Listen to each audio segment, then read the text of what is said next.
Welcome back to the Built Local podcast. Today we have a very special guest, Angela from Martini Pet Services. She's special for a lot of reasons. She just hit 200 reviews. She was one of the first users on our new platform, but she's special to me in the way I remember candidly is she's from Scranton, Pennsylvania, the home of my favorite TV show. And that was immediately, she told me that. I don't even think you said you're a huge fan, but immediately Never I was watched just it. like, never, yeah. Immediately I was just like, all right, Martini Pet Services, Scranton, Pennsylvania, Angela, got it. And so we're really excited to have you on, Angela. How you doing today? I'm good. Real good. Awesome. Well, we're excited to have you. The first question we always ask our poop scoopers is why poop scooping? Why poop scooping? How'd you Honestly, find it? it wasn't even my idea. Oh, My husband brought it up to me. oh, He's the one who found it as an easy startup. And I was looking to basically, I was actually looking to create a job for myself. yeah. And I just figured, let's try it. I love dogs. I don't mind scooping. I do it at our house. Wow. And Wow. here we are, 9 years later. It's crazy. So 9 years ago. So Yep. how did he find it 9 years ago? Because we hop on these calls with new poop scoopers, and almost all of them are like Erica, William, Anthony. But 9 years ago, I Yeah. don't think any of them were making content. I didn't know any of them. I didn't hear about any of them. He had a friend who moved down south where this has been a thing way before it was up north up here. And his friend's neighbor, I think it was, did it for a living. And he was telling him about it. Then a few years went by and I was like, I need to get out of the job I was in. And he's like, you know what? Let's try that. Try it and see. And we bought a book. We kind of based it off that. Was it Jim? Was it Jim Kegley with No, who was that? Was it a Tim maybe? I don't Okay. remember. Gotcha. I can't remember offhand. Yeah. But yeah, we base it all off that. I didn't even hear of Erica, Anthony, all of them until a few years ago, to be honest with you. Yeah. Okay. Yeah. No. This industry is absolutely blown up. So what has it been like Mhm. watching the growth of this industry from somebody that's been in it for almost a decade now? In some ways, it's scary because I feel like some of them are leaps and bounds ahead of some of us that have been in it for a while. But then at the same time, it's nice to see because we're getting less of the negative comments towards the business, I guess we'll say. Yeah. And it's becoming a thing. It's becoming a real Yeah. thing. Yeah. I mean, overall, I think just awareness is something in the poop scooping industry. A lot of homeowners, I know my parents specifically did not know that that was a service that was offered, right? And so in Right. general, all these companies, blowing up or trying to blow up and spending money on advertising, it just makes more homeowners aware. And so that could be Yeah. great for business. But when it comes to getting started, what did that look like for you? Was it just like, hey, I'm going to ask my friends if they need poop scooping, or how did you get started? Oh man, that's tough. I don't even remember. I I know you could see them on the thing back there. I got Yeah, magnets, very yeah, simple, just yeah. name, phone number. I put them on my little juke that I had at the time. And we started Facebook right away and a website right away. And I'm thinking Facebook is where we got our first clients. I didn't ask any of my family, friends. Okay. I don't know. I asked them to, follow our page, of course, but Yeah. I didn't ask them about scooping. I don't know. I don't know why. Yeah, no, for sure. Cool, cool. Yeah, most people Yeah. have to like really rely on that, kind of your own personal network to get your first customers, but you Yeah. just made it happen. So talk to us Yeah. about what growth has been like over the last couple years. I know everybody, big shout out to Angela. She just hit 200 reviews on Google. Yes. So obviously doing Yes. something right. Thanks to you. Appreciate it. What has growth been like for y'all over the last 9 years? So we're like a slow and steady growth. Yeah. We're not one of those straight out of the gate, 6 months, we got 300 clients. Yeah. We're slow and steady, which is good for me because I'm learning how to be a business person and I'm still running a route. Yeah. I do have two people who work for me right now. Awesome. So the three of us are out there doing it and they're great. I couldn't ask for better scoopers right now. And so basically just our turnover, thank goodness, has been excellent. We have the losses, multiple reasons, people moving, dogs Yeah. die, people Yeah. die, but slow and steady. So I've been able to grow as we grow, you Awesome. know. Awesome. Yeah. And how many It's customers have you served all time now, do you think? Do you know? At least 200. I don't know. Well, yeah, no, definitely over that because we have a lot of one-time cleans. We're in one of those areas that the spring cleanup season is big. Yeah. So we'll get anywhere from 20 to 50 to 100 one-time cleans in the Okay. Wow. springtime. Oh my And goodness. some of them stay on, a lot of them don't. They get their, we have our annuals. They're like, hey, I'm ready for my spring cleanup whenever you're ready for me. Yeah. So yeah, I don't know. I don't even know. Okay. I'd have All to right. say at least 500 over the years. Yeah. Over the Yeah. years. Yeah. I At would imagine. least. Yeah. Yeah, definitely. Real quick, if you're a local business owner and you want to start getting customers from Google, you know how important Google reviews are. Every week, I talk to business owners just like you across hundreds of industries who know reviews matter, but never seem to have the time or the system in place to actually get them. That's exactly why I've spent the last 2 years building Review Harvest. We built it with a non-tech savvy business owner in mind, so anybody can set it up in minutes and start getting reviews today. It automates the process of getting real reviews from your customers, responding to those reviews, and repurposing them across your website and across your social media platforms. It's a set it and forget it software. You can get it all set up in about 10 minutes and you never have to worry about reviews again. We can integrate into the tools you're already using so you don't have to change a thing. You don't have to train your team on how to request reviews. You don't have to request them manually. You get customers, we get your reviews. It's simple as that. And the first play in our playbook is what we call a review reactivation. You probably have hundreds or thousands of previous customers who loved your service but never left your review. So a lot of times our users can double or even triple their reviews just in the first couple months of working with us when we do that review reactivation. Where do you get most of your customers nowadays? Like you said, it's kind of just been a slow growth. So has it just been word of mouth, or what's been your kind of where people are finding you? Word of mouth is huge. Facebook, when organic Facebook and doing ads, which I don't do enough of. Okay. And I need to. My vehicle wrap, we don't do the magnets anymore. I have a whole wrap on my vehicle, and word of mouth, of course, referrals. We do like a referral program for our clients. Yeah. So, they could get some free scoops if they refer us. And lately, Google's been picking up people actually searching for it, which they Yeah. never used to. Back Yep. in the first many years, I never did anything on Google really because nobody was searching for it in my area, but Yeah. they're starting to. Yeah, and as more and more businesses pop up and decide to spend a couple $1,000s a month on Facebook ads or whatever it is, there's Yep. just gonna be more and more people searching, and in your area with Yeah. the amount of reviews that you have, you're in a great position because you're ranking well. Yeah. So Yeah. that's really cool. Well, what was the biggest mistake you think you made? Because a lot of people listening to this will be home service business owners, pet waste removal business owners that are trying to get started or, Okay. in the first year. What was the biggest mistake you might have made? Forgetting to invoice people? Oh, really? Really? Yes, yes. I'm not as good at the behind the scenes stuff as I should be. Okay. I'm very good at dealing with the clients. I'm great at scooping. I'm good at that stuff. And I have forgotten. Nowadays, there's a lot more of auto pay. Yep. Okay. Thank goodness. That helps Yeah. a lot. And Yeah. this is going back in the day when I first started. There was a time I forgot to invoice people. Oof. Wow. Yeah, yeah. Yeah, hey, And then when it's it hit, I'm like, oh no, I forgot to invoice them. yeah. So yeah, definitely pay attention to that. That's huge Yeah. because it's money. That's funny that we've had the same thing happen to us. We've had business owners that we've had on, and I look and say, "Hey, they've been a customer of ours for years. They've gotten reviews, everything's been good, and they've never paid us." And they're like, "Oh, I just never set up the subscription." So at that point, you're like, "Well, they kind of owe me money for the last year, but I'm not going to do that. We'll start billing them Yep. now." So we just charge them for the month that they're on That's because what they I did the same thing. And I had a few who noticed it before me. I say a few, it's not like hundreds or anything like that, but yeah. and they wanted to pay and I'm like, "No, I need to learn from my mistake because when it hurts, that's when you're going to learn." 100%. Hey, that's So, deep. That's very yeah. deep. You talked about wanting to get out of your job and wanting to basically Yes. create your own job. And so Yeah. what were you doing before? I mean, you don't have to share, but what were you doing before That's and okay. was it just like kind of draining and you wanted to have a little bit more freedom? Like what was the thought process behind that? So I worked in a warehouse. It was 3 12-hour shifts. So I think it was Saturday, Sunday, Monday. I forget. Or maybe it was Friday, Saturday, Sunday. I can't remember the days. Thank goodness.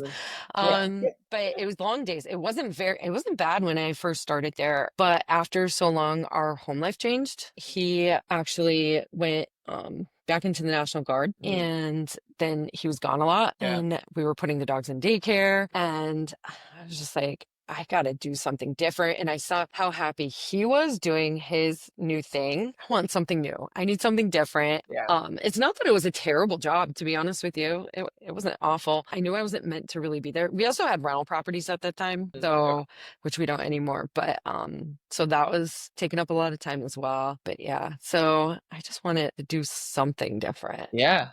I think that's a really interesting aspect because I think that shows you hear a lot of people making YouTube videos are on YouTube videos like I want to start a business and grow it to be the most massive business ever, you know? But you came Yeah. up from a perspective of like, hey, I have this job right now and I make money from it. And I would love to Yep. just like still make money, but have a little bit more control over what I do and doing my own new thing. And so how do you think that that mindset has like served you? I think it sounds like you've just been able to kind of pluck her along and be like, hey, we're growing and things are good. And but now you've got team members too. Like, did you ever Yep. envision having employees? Nope. I think it was, gosh, the first 6 years I just did it solo. So I only took on enough people that I can do myself. And then I started thinking, like, we were getting calls. I couldn't take them. I had no room. I didn't want to start working weekends too. I don't want to do 7 days a week. Like, I Yeah. started this so I could work a little bit less. Yep.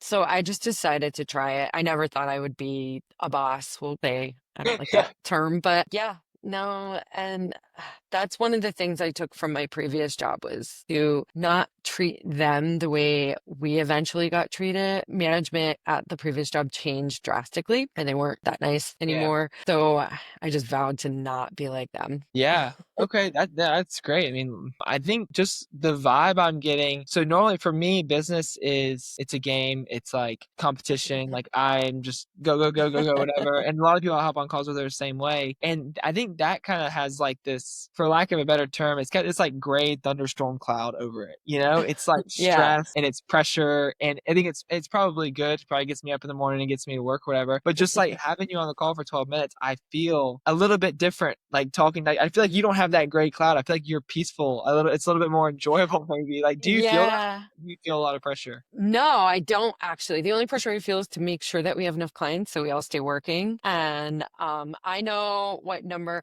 Before I quit the other job, I was doing the scooping and the other job. So if I worked there Saturday, Sunday, Monday, I was scooping Tuesday through Friday. And then eventually we started getting more clients. And then they also started asking us for mandatory overtime. I was like, I Mm, can't do it. I can't do it. And once I quit there, took this on full time, I'm like, okay, I know what number I need to be able to, pay my bills, have the money I want to have. Sounds weird. I'm not setting out to be like the biggest one. Just want to have, enough. yeah, for What that sure. number ends up being in the long run, I just want to do enough, have enough, run a good business, Yeah, and keep the feel of my business the way it is. Like yeah, I don't compete with anybody in my area. I'm not there. I reach out to if I see anybody pop up, I'd like to reach out to them and say hi. Hey, yeah, I don't think we really have anybody I have it in the area that I know of anyway. But I think we're all doing our own thing. And yeah, yeah. I don't feel this rush to be like have a million clients in the next so many years. Yeah, good for you on that. I mean, in some Yeah. ways, like that's winning. You know, it's like Yeah. that's part of the game. And the part of the cool thing about business is that you can set your own rules for winning. Like, what Yep. is winning to you? You know, and like the way Yeah. you've set it up is obviously serving you well, which is really really cool. Hey, real quick before we get back to the video, if you're a local business owner and you're serious about getting more customers from Google, I want to invite you to our free school community linked down below. Inside, you'll get weekly coaching calls where I can personally help you one-on-one so you're never stuck wondering what to do next to get more customers. Once you join, we'll give you a custom-built ranking report to show you exactly how you're ranking against your competitors, and then we'll even show you the next couple things you can do to start ranking higher. We do all of these reports manually to make sure they're done right. You'll get our 50,000 Google review script, the same script we've used to help hundreds of businesses get over 50,000 reviews, showing you what to say, when to request the review, how to follow up, and get that review without being annoying or awkward. And you'll even get a step-by-step checklist on how to optimize your Google business profile to make sure you're ranking at the top of Google. Sometimes you're making a few tweaks on that Google business profile can be the difference between never showing up on Google and dominating your area. All in all, you'll get access to a community of business owners and experts trying to grow their business just like you. It's a safe space to ask questions and get more tailored one-on-one advice. It's 100% free. I don't have a coaching program or a course to sell you. Just click the link down below, join the community. We'd love to see you inside. But yeah, let's dive in a little bit to reviews. So before you started working with Okay. Review Harvest, what were you doing to get Google reviews? Obviously not much. I think I had 34 reviews. In 9 years, I had 34 reviews. And it wasn't for not ever asking for them because I have asked, but not clearly enough. And I know I didn't do enough. And yeah, it wasn't good. It wasn't Yeah, no. good. And then you got started with Review Harvest and how have Yep. things been going with us? Oh, it's been great. It's been great. Gosh, the first, couple weeks, we got a ton of Yeah, reviews. yeah, And now it seems like we're getting them as we're getting new clients, we're getting the review right away. yeah. And I don't have to do anything. Yeah. I don't have to remember to send them an email, a text, a notice. And I saw reviews come in when we first started. I saw reviews come in from people that I have asked. I've asked Yeah. myself and they didn't give me one. Yeah. But now we Yeah. don't. And so I don't know what your magic is, and I don't care because that's for you to do. Awesome. Awesome. I love Uh, it. Well, what would you tell to someone yeah. that's kind of on the fence about maybe they're dragging their feet about working with Review Harvest? What would you just tell them now that you've worked with us and gotten over 150 reviews in the last 6 months or so? Just showing them that first of all, and especially I know I've told a couple local people that I know about it. I was like, look at this, look at how many we got. And I don't know if they're looking for reviews or not, but if they are, I always push it out because I'm like, I don't have to do anything. We're getting the reviews. It's amazing. I think we did get one bad one, but that was just interesting. Yeah, Um, yeah, they were just, but it's okay to get a bad review. That's something I want to put out too. It's okay. It's yeah, okay to get a bad review, yeah. as long as It adds you validity to respond properly. Yeah, exactly. It adds validity to all the other reviews, Yeah. and it gives, potential customers reading the reviews an opportunity to see how you handle conflict. And obviously, you handle that Yeah. well, and they're like, "Oh, well, if something does happen, Angela's gonna take care of me. She wants to make it right." And so it can kinda Exactly. lower the risk of working with you for sure. But, Exactly. I think that's something that scares people too, thinking that they're not going to get all good reviews and like worries them maybe. yeah, But, for sure. It's you know, definitely a real it's a thing, risk. and we always say, like, all consumer research points to a 4.8 star rating being the most convincing. I know as, like, a business owner, that Yeah. hurts our heart. We're like, "I don't wanna see anything less than 5 star, that's ridiculous." In terms of consumers right now, they're skeptical, they've been burned, and so having a few negative reviews shows that it's possible to get Yeah. negative reviews, and it makes the other ones more legit. Yeah, So yeah, no, definitely. that's awesome. Well, I know we always like to close out with basically saying, for somebody listening to this who's starting their home service business or they're starting their pet waste removal company and they might be struggling or they're trying to grow, what piece of advice would you have for somebody? I think I'm so different than a lot of other people in our industry right now. Like I just do my own thing. I don't focus. Maybe this is it. Like watch what they're doing, talk to the other people, but you got to make your business yours. Yeah, You can't just copy everything that someone else is doing. You really got to make it your business. And I think that's something that works for me, the way I talk with my clients. Even my one girl scooper, my scooper, I have a girl and a guy scooper. She connects with the clients exactly in the same way I do. I don't know how I found her. It's amazing. And that's something that is important to me, the way we connect with them and talk with them. And it's not just, oh, we're just going out to scoop dog poop, yeah, there's a lot more behind it. yeah, for sure. But yeah, For sure. make your business your own. I think that's something that's important to me. That's awesome. Yeah. Well, I love it, Angela. I really appreciate you hopping on and spreading your knowledge and you're just kind of the business knowledge, but not without the doom and gloom. We get to hear your business experiences and kind of your story, Yeah. and you see that it's possible to have an amazing poop scooping business without kind of the pressure and all the kind of Yeah. doom and gloom. Chasing Biggest the thing, big yes. number, I guess. Yeah, you've Yeah. made it work your way, and there's Yep. something to that for sure. So, Angela, you have Definitely. a great rest of your day, and thanks for hopping on. Thanks. You too. See ya.